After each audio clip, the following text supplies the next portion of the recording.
Lo que me propongo, después de haber escuchado a los colegas de esta mañana, sí, porque es para evitar redundancias, porque escuchando a Rafael, escuchando a Serena, escuchando al padre Trigo, hemos ya descubierto que ese tema que llamamos con un concepto abstracto, el de sinodalidad, es muy rico.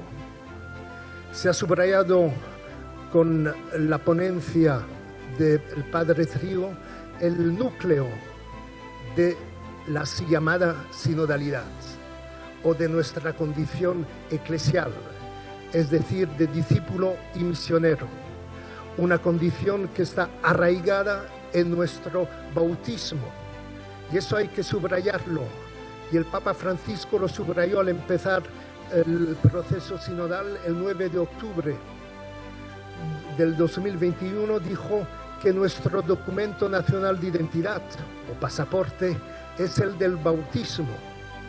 Aquí nada nuevo, pero es la acentuación, es la tonalidad que el Papa quiere poner en nuestro caminar juntos, porque desde 2000 años caminamos juntos.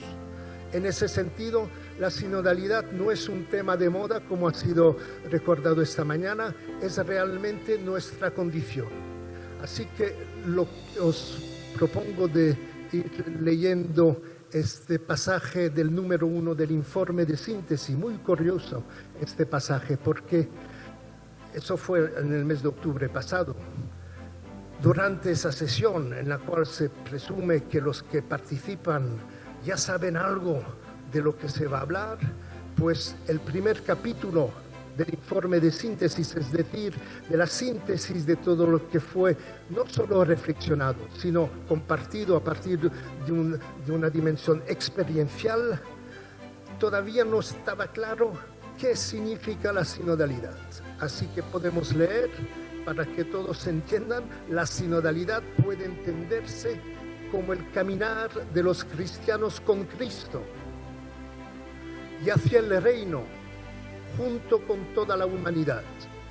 Orientada a la misión, la sinodalidad comporta reunirse en asamblea en los diversos niveles de la vida eclesial.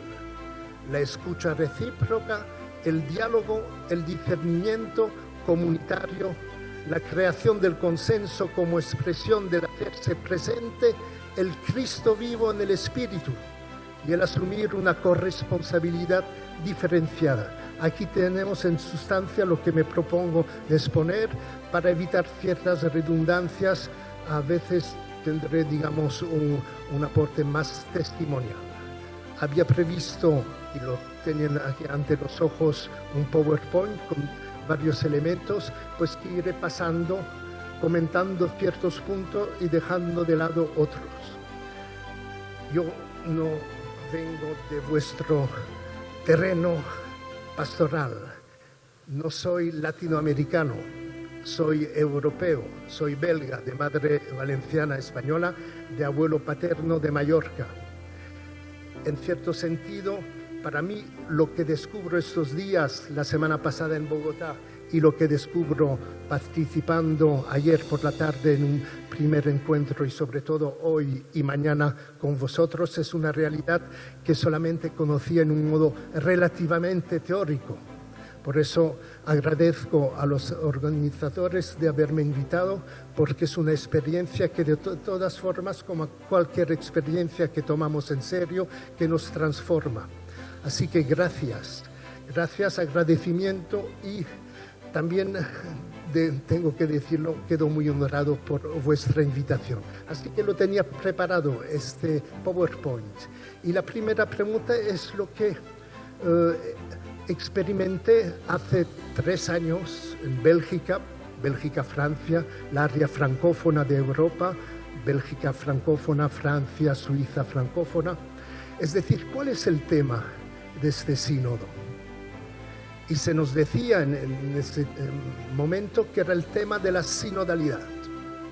Otros decían, y sobre todo en medios de comunicación, hasta medios de comunicación católicos en Francia o en Bélgica, decían que era el sínodo relativo al porvenir de la Iglesia. Y se entendía la consulta que estaba prevista como una encuesta más o menos como sociólogos, una encuesta, es decir, con su distancia en relación a la realidad. En cambio, poco a poco, cierta parte de la gente, no todos, y todavía no hoy en día, ha entendido que el proceso sinodal, lo que el Papa Francisco nos ha invitado a empezar hace unos años a iniciar, es un camino de escucha y discernimiento. Un camino en el cual es en el caminar juntos los unos con los otros que poco a poco se esclarece a dónde vamos. Por supuesto, en un modo genérico lo sabemos, pero a dónde vamos y dónde el Señor nos espera. Y eso es nuevo para la Iglesia de mi país, de pasar de una visión, digamos, más bien sociológica, una encuesta, para que nos den respuestas a ciertos puntos. Por ejemplo, la ordenación de Viri Probati o la llamada al diaconado femenino, ciertos problemas muy concretos de la pastoral desde nuestro punto de vista, pasar de esa visión, digamos, muy concreta, focalizada en ciertos puntos que no nos tocan personalmente o directamente, a un caminar juntos, un examen de conciencia a partir de la palabra de Dios que nos invita a tomar en serio que el Señor está presente.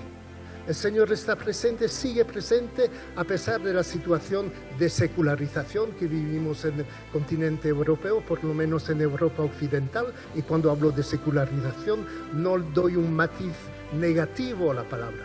Es otra forma de vivir la experiencia en otro horizonte cultural. En mi país ya no se presupone, digamos, lo sagrado. Ya no se presupone lo sagrado como una dimensión colectiva en el cual cada cual como ciudadano puede reconocerse.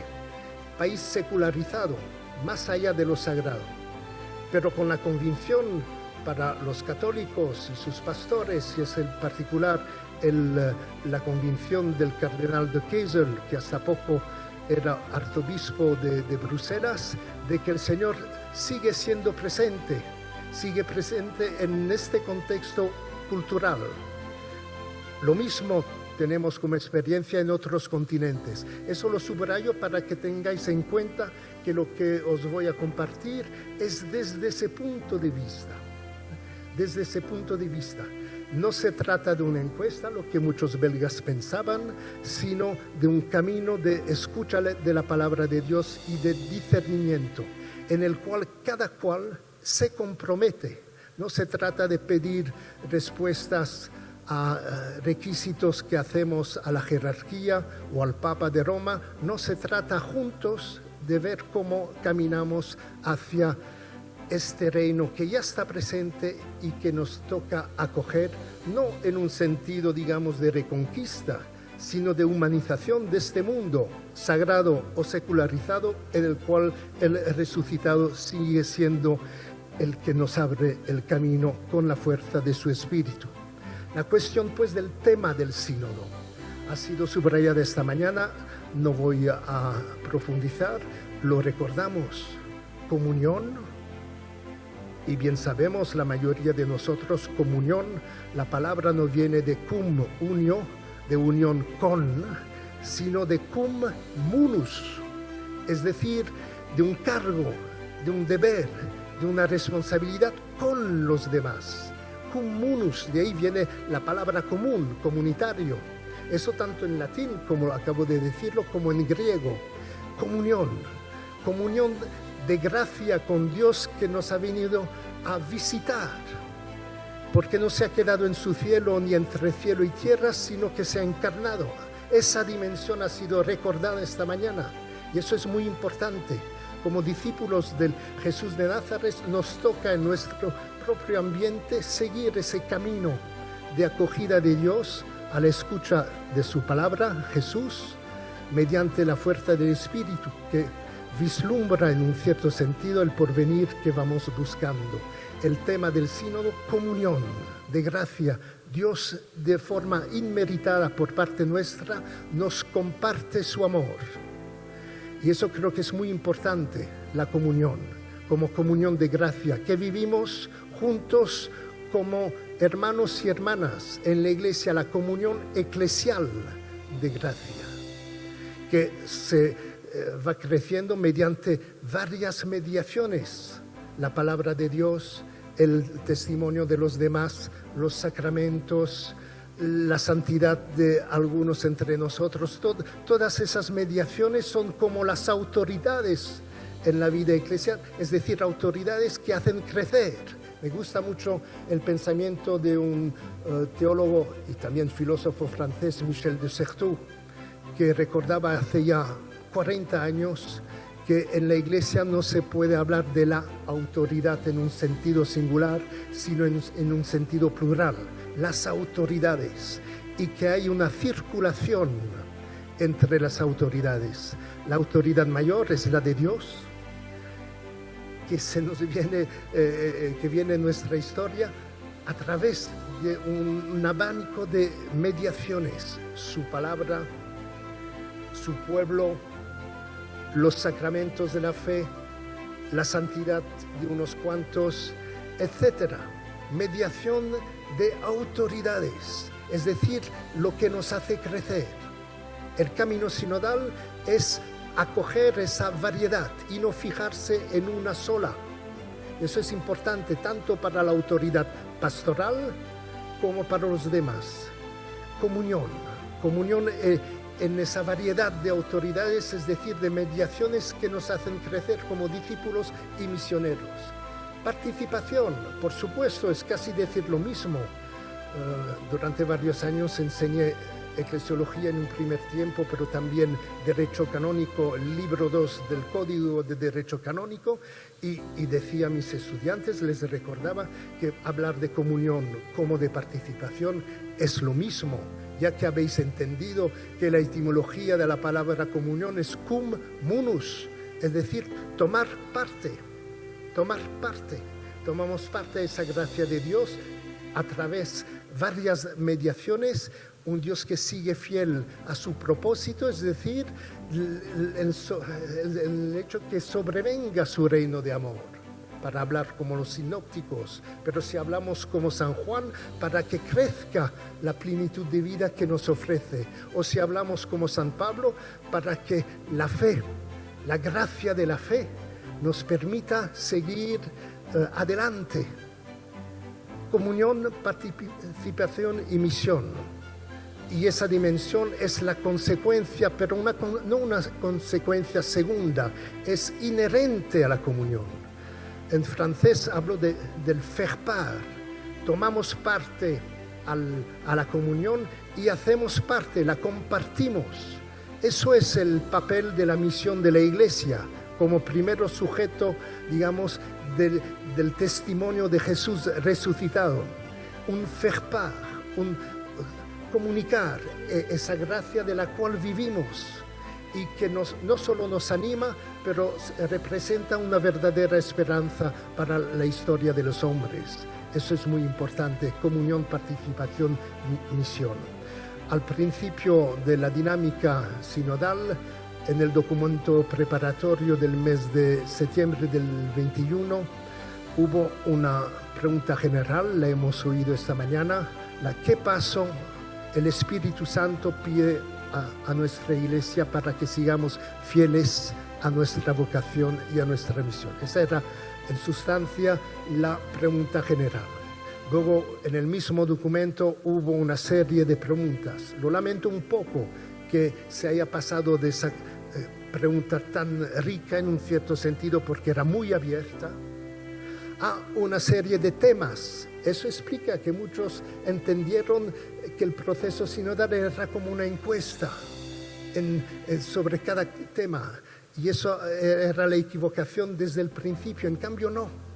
Esos temas eran un modo de ayudar a la reflexión o al compartir, a la meditación, a la oración, para poder seguir caminando juntos en nuestro propio entorno. Así que el inicio del camino sinodal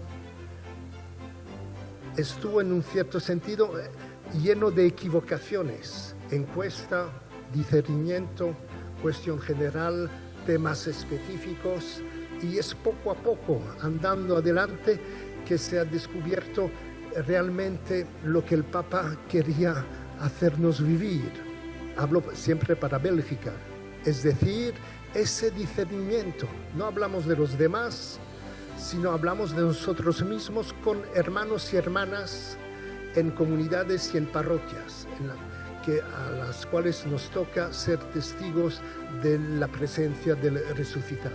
Para una iglesia sinodal, comunión, participación, misión. Tenía previsto, pero ya lo veréis poco a poco, varias cositas. Aquí pues sigo con el PowerPoint, no voy a comentar todo para no ser redundante. Y la primera parte de mi ponencia, tal como lo había prevista, era mi insistencia sobre el carácter abstracto del término de sinodalidad. Siempre he sido reacio a ese concepto, porque hablamos de algo de abstracto. En cambio, la sinodalidad, que es polifacética, que tiene dimensiones diversas, espiritual, teológica, sacramentaria, eclesial y misionera, esa sinodalidad tiene que manifestarse en varios modos. Y el canonista que soy yo, que por oficio tiene una sensibilidad institucional, no puede no recordar que de esa sinodalidad abstracta tiene su origen en una realidad muy concreta. Es decir, que desde los principios, el inicio de la fe cristiana en varias comunidades, vivir esa sinodalidad, ese caminar juntos, significaba juntarse, reunirse para resolver problemas. Ya recordamos el así llamado Concilio de Jerusalén, que fue el primer problema en la vida de la Iglesia. Es decir, es necesario para un cristiano, discípulo de Jesús, pasar primero por la religión judea. Es necesario ser judío antes de devenir cristiano. Y gracias a Dios, subrayando en la dimensión, digamos, inmeritada de la gracia, pues la respuesta fue no. Eso fue el primer problema, un problema mayor, porque si hubiera habido otra respuesta, hubiéramos seguido siendo una secta judía.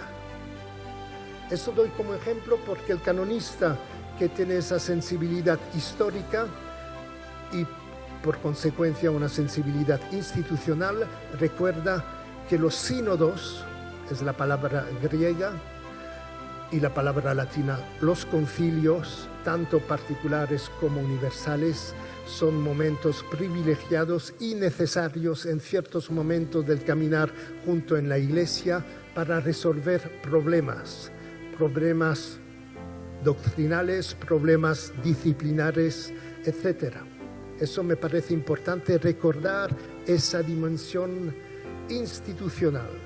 Los cristianos caminando juntos necesitan a un momento preciso pararse. Y por eso me gusta mencionar un comentario de un colega mío en la Universidad de Lovaina, Arnaud Joan Lambert, que dice que la etimología de la palabra sínodo, no viene solo del syn odos, camino odos, y syn con, la etimología común que todos a este punto ya conocemos, sino del syn hodos. Es buscando, digo, en el griego antiguo, subraya que hodos significa el umbral, caminar juntos, pasando, cruzando un umbral. Es decir, haciendo un paso adelante. Como en el momento presente, el Señor nos pide de hacer un paso adelante, ya que estamos enfrentados a un problema doctrinal o disciplinar, cómo resolverlo y seguir adelante. Y para eso, como lo hemos dicho con esta citación del número 1, como el caminar de los cristianos con Cristo, junto con toda la humanidad orientada a la misión, comporta reunirse en asamblea en los diversos niveles de la vida eclesial y con las necesarias, digamos, actitudes que comporta ese juntarse, reunirse y luego cruzar un umbral. Escucha, diálogo, discernimiento comunitario, creación de un consenso, lo cual no es fácil. Y aquí me viene lo que quería compartir. Si subrayo tanto el aspecto, digamos, abstracto de la palabra sinodalidad, es porque corremos un riesgo, hablando ya desde estos últimos años tanto de sinodalidad, de una inflación, de una retórica inflacionista sobre este concepto. Todo lo que hemos oído esta mañana y hasta lo que os comparto ahora se podía y se puede expresar sin utilizar el concepto abstracto de sinodalidad. Lo he recordado hace un momento al empezar, se parte de nuestra condición de discípulo misionero, de bautizado, con los demás en la iglesia, testigos del reino, para que este mundo sea cada vez más humanizado según el deseo de Dios. Eso lo podemos decir sin o con la palabra sinodalidad en cuanto concepto abstracto. Vuelvo aquí, sínodos, caminar juntos y cruzar un umbral, lo cual significa que la iglesia es un lugar teóricamente, porque aquí hablamos, y es el otro aspecto que quiero subrayar, acabo de subrayar la retórica inflacionista sobre la sinodalidad, que es un peligro. Otro aspecto que también podría ser como una pega es el irenismo, que todo va bien, que el espíritu es talmente fuerte y nuestros corazones talmente abiertos que por supuesto se va en esa dirección. No, la vida eclesial a través de los siglos es una sucesión de problemas, de conflictos que al fin y al cabo por varias mediaciones han sido resueltos, bien o mal. Así que evitemos tanto la retórica inflacionista como un cierto irenismo, al cual, y aquí es la tercera trampa, el espiritualismo. Me molestaba mucho, y Rafael lo sabe porque nos juntamos al principio del proceso ya en el mes de septiembre del 2021, cuando se aludía a la presencia del Espíritu Santo como si Él fuera el que iba a resolver todo. No, hay que pasar por las mediaciones. Las mediaciones es juntarse, reunirse, escuchar, silencio, prestar atención a los demás, juntos con la voluntad de seguir juntos en la escucha, tratar de resolver el problema en el cual nos enfrentamos, etc. El peligro de espiritualismo sin mediación. La mediación es la del grupo. La mediación es también la de la metodología del grupo. Padre Trigo nos recordaba esa metodología de la Lectio Divina, seguramente con esta tonalidad o ese matiz ignaciano, pero es lo que tratamos de practicar en la vida eclesial. Pues son un abanico de mediaciones en grupo, es decir, en eclesia, con los demás que por supuesto son diferentes. Y eso ya lo veremos luego, esa diversidad que también hay que enfrentarse a ella sin irenismo y sin espiritualismo, porque es difícil reconocernos como hermanos y hermanas. Ya 2 minutos. Ay, ¿qué pasa? 2 minutos. Bueno, seguimos adelante porque aquí repito cosas que vivimos. No solo que sabemos, pero que vivimos bien o mal. Es el aspecto de la dimensión constitutiva.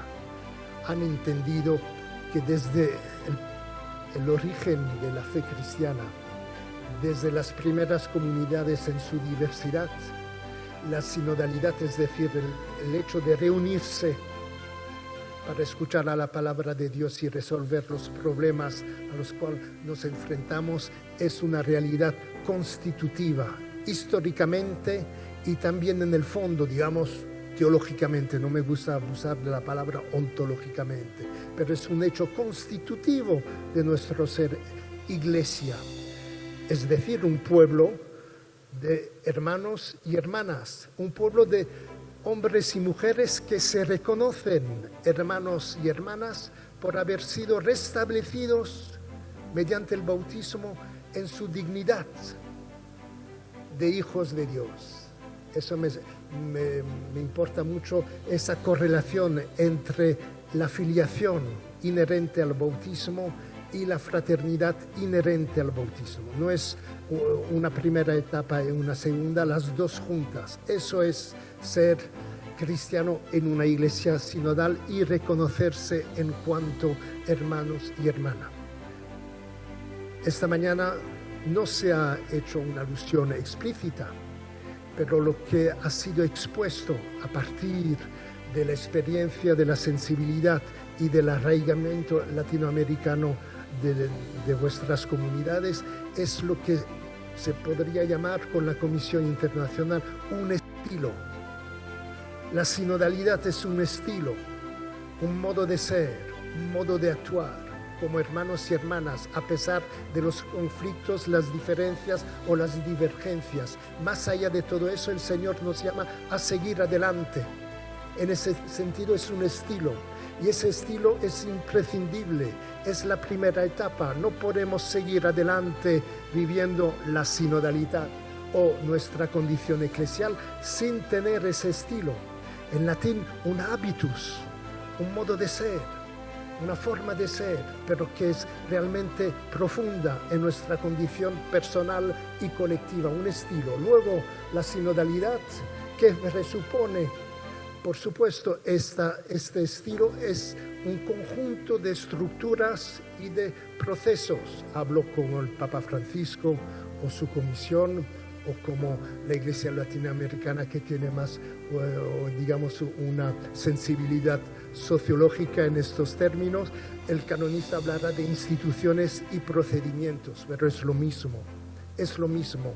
Si no hay ese estilo de discípulo misionero, la toma de conciencia de nuestra condición de hijos de Dios y de hermanos y hermanas, no podemos practicar como Dios manda una institución cualquiera que sea, sínodo diocesano, consejo pastoral diocesano, consejo parroquial, concilio particular, concilio ecuménico. Si no hay ese habitus, no hay sinodalidad institucional.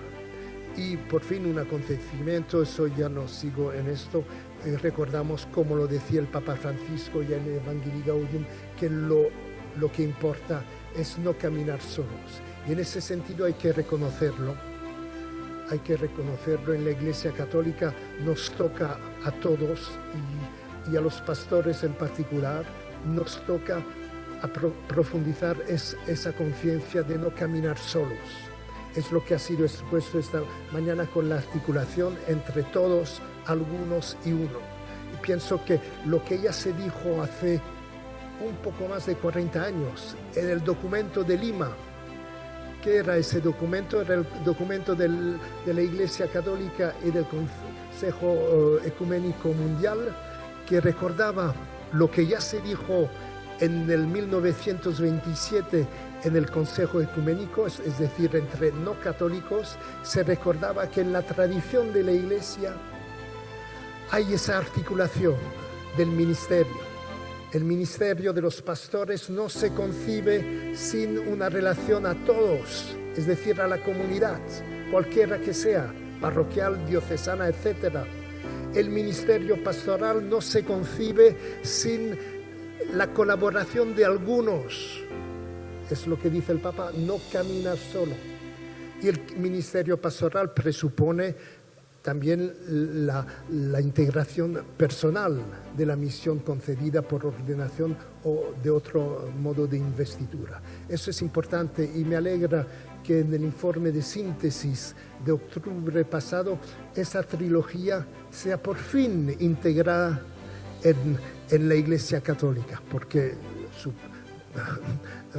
hago la apuesta que la mayoría de vosotros ya no se acordaba del documento de Lima. ¿Y cuál era el título del documento de Lima en 1981?